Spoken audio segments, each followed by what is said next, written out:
గురుచరిత్ర అధ్యాయం 29 శ్రీ గణేశాయ నమః శ్రీ సరస్వత్యై నమః శ్రీ గురుభ్యో నమః.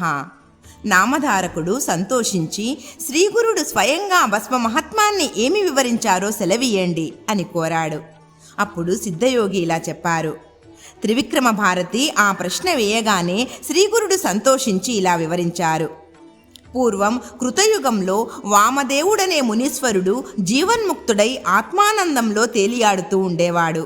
ఆ ముని జడలు నారబట్టలు ధరించి వంటి నిండా విభూతి పూసుకొని అక్కడక్కడా సంచరించి చివరకు నిర్మానుష్యముగా ఉన్న క్రౌంచారణ్యంలో నివసించసాగాడు. ఆ అడవిలో ఒక బ్రహ్మరాక్షసుడు కనిపించిన ప్రాణినల్లా చంపి తింటుండేవాడు. వాడు ఈ మునిని చూచి ఆయనను మృంగదలిచి ఆయన మీదకొచ్చాడు. ఆ ముని నిర్లిప్తుడుగా చూస్తుండిపోయాడు. అతడు చంపడానికై ఆయనను త్రాకగానే ఆయన శరీరం మీది భస్మమతనికి అంటుకున్నది. వెంటనే ఆ రాక్షసునికి పూర్వజన్మ స్మృతి కలిగింది. ఈ ప్రపంచంలో ఏదైనా లభిస్తుందేమో కానీ సత్పురుషుల దర్శనం లభించడం ఎంతో కష్టం. అన్ని ఘోర పాపాలు చేసిన ఆ రాక్షసునికి కూడా ఆ ముని యొక్క స్పర్శ తగులగానే అతడి హృదయం శాంతించి విశేషమైన జ్ఞానం ఉదయించింది. అతడు ఆ ముని శ్రేష్ఠుని పాదాలపై పడి, గురుత్తమ, నీవు సాక్షాత్తు భగవంతుడవు. మీ కటాక్షం వలన నా పాపాలన్నీ తొలగిపోయాయి, నా పాపపు తలంపులన్నీ ఆగిపోయాయి, నన్ను రక్షించు అని వేడుకున్నాడు. అప్పుడు వామదేవ మహర్షి, నీవెవడవు, నీవి అడవిలో ఎందుకున్నావు అని అడిగారు. ఆ రాక్షసుడు నమస్కరించి ఇలా చెప్పాడు. స్వామి, మీ దయ వలన నాకు పూర్వజన్మలన్నీ గుర్తొచ్చాయి. నాకు 25 జన్మల క్రిందట ఉత్తమమైన జన్మ లభించింది. అప్పుడు నేను దుర్జయుడు అను పేరు గల యవనరాజును. అప్పుడు నేనెన్నో పాపాలు చేసి ప్రజలకు ఎన్నో బాధలు కలిగించాను. మదోన్మత్తుడనై పరస్త్రీలనెందరినో చేజిక్కించుకొని మరెందరినో బలాత్కారం చేశాను. తర్వాత వారి ముఖమైనా చూసేవాణ్ణి కాదు, వారి గతేమీ పట్టించుకునేవాణ్ణి కాదు. ఒకప్పుడు వాళ్ళందరూ కలిసి నాకు శాపమిచ్చారు. అయినా నేను లెక్క చేయక తప్పత్రాగి ఇంకెందరినో భ్రష్టులను చేశాను. చివరకు నాకు క్షయరోగం వచ్చింది. అప్పుడు నన్ను శత్రురాజులు జయించి నా రాజ్యం ఆక్రమించుకున్నారు. అప్పుడు నేనెన్నో కష్టాలు పడి చివరకు చనిపోయాను. తర్వాత 10,000 సంవత్సరములు నరకంలో ఘోరమైన బాధలను అనుభవించి తర్వాత 100 సంవత్సరములు పిశాచమై సంచరించాను. తర్వాత జన్మలో పులిగా జన్మించాను. తర్వాత కొండ చిలువ, తోడేలు, ఊరపంది, కుక్క, నక్క, జింక, కుందేలు, కోతి, గ్రద్ద, కప్ప, కాకి, ఎలుగుబంటు, అడవి కోడి, గ్రుడ్డిగాడిద, పిల్లి, కప్ప, తాబేలు, కాకి, చేప, పందికొక్కు, గుడ్లగూబ, ఏనుగు, పిల్లి అనే 24 జన్మలెత్తి 25వ జన్మలో ఈ విధంగా బ్రహ్మ రాక్షసుడునయ్యాను. ఇప్పుడు మీరు నా కంటపడగానే మిమ్ములను మృంగాలన్న గర్భాత్రంలో మీ మీదకొచ్చి మిమ్మల్ని తాకగానే నాకు ఈ జ్ఞానం కలిగింది.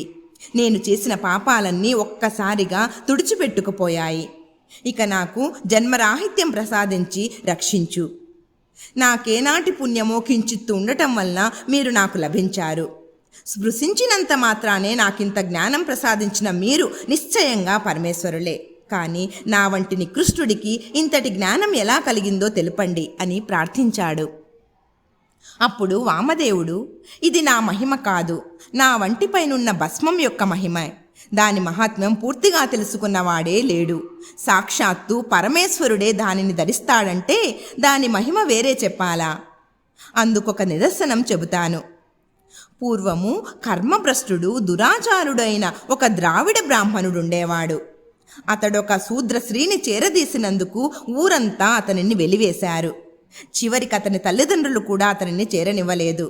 క్రమంగా అతడు త్రాగుడుకు అలవాటై అందుకు డబ్బు లేక దొంగతనం చేస్తుండేవాడు. ఒకనాడతడు తప్పత్రాగి ఒక శూద్రశ్రీ వద్దకెళ్ళగానే అక్కడ వేరొక ప్రియుడు ఎదురై అతన్ని చితకబాది ఊరి బయట ఒక గోతిలో పారవేశాడు. అతడు కొన ఊపిరితో పడి ఉండగా చూచి శవమనుకొని ప్రక్కనే బూడిదలో పడుకున్న ఒక కుక్క పిక్కు తినడానికి వచ్చి అతనిని నకసిక పర్యంతము వాసన చూసింది. అప్పుడు దాని వంటి మీదనున్న బూడిద కొంచెం అతడి తలపైన పడింది. కొద్దిసేపట్లో అతనికి అవసాన దశ రాగానే యమదూతలు వచ్చారు. ఇంతలో ఎక్కడి నుండి వచ్చారో కానీ శివదూతలొచ్చి వాళ్లను తరిమివేశారు. అప్పుడు యమధర్మరాజు అక్కడికి వచ్చి వారిని కారణమడిగాడు. అప్పుడు ఆ శివకింకరులు ఆ శవంపైనున్న విభూతి చూపి, విభూతి పూసుకున్న వారందరినీ కైలాసానికి తీసుకుని రమ్మని మా పరమశివుడు ఆదేశించాడు. భస్మం ధరించిన వారి పాపాలన్నీ నశిస్తాయి అని చెప్పారు. కనుకనే ఓ రాక్షసుడా, నేను భక్తితో విభూతి ధరిస్తాను అని వామదేవుడు చెప్పాడు. అప్పుడు ఆ రాక్షసుడు, స్వామి, సాక్షాత్తు మీరు ఆ పరమేశ్వరులే. నా పూర్వ పుణ్యలేశం వలన మీ దర్శనము ఈ జ్ఞానము లభించాయి. ఇకనైనా నన్ను ఉద్ధరించు. అంతటి మహాత్మ్యం గల ఆ భస్మాన్ని ఏ విధంగా ధరించాలో వివరించు అని వేడుకున్నాడు. వామదేవుడు ఇలా చెప్పాడు.